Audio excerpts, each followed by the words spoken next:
যে অন্নপূর্ণা নাম নথিভুক্তকরণ শুরু করেছি, তার প্রথম পর্যায়ে আমরা 3,000 টাকা করে টাকা ট্রান্সফার করব আগামী বুধবার দিন।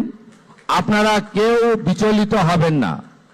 প্রত্যেকের বাড়িতে যারা ফর্ম ফিল আপ করতে পারবেন না, তাদের প্রত্যেকের বাড়িতে আমাদের পক্ষ থেকে লোকেরা যাবে।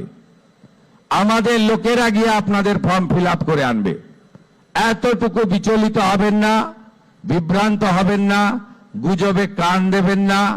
কারণ আমরা চাই প্রকৃত প্রাপকদের হাতে এই অর্থ পৌঁছাক। আমরা চাই না কোনো অভারতীয়র অ্যাকাউন্টে এই টাকা যাক। আমরা চাই না যে পুরুষদের অ্যাকাউন্টে মহিলাদের এই কর্মসূচির টাকা যাক।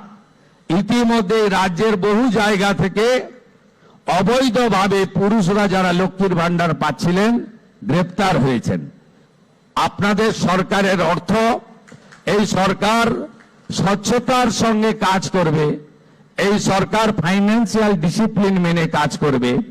পশ্চিমবাংলায় যারা প্রকৃত প্রাপক তাদের প্রত্যেককে চিহ্নিত করে খুঁজে বের করে তাদের কাছে মাননীয় প্রধানমন্ত্রীর দেওয়া, আমাদের দেওয়া সংকল্পপত্রের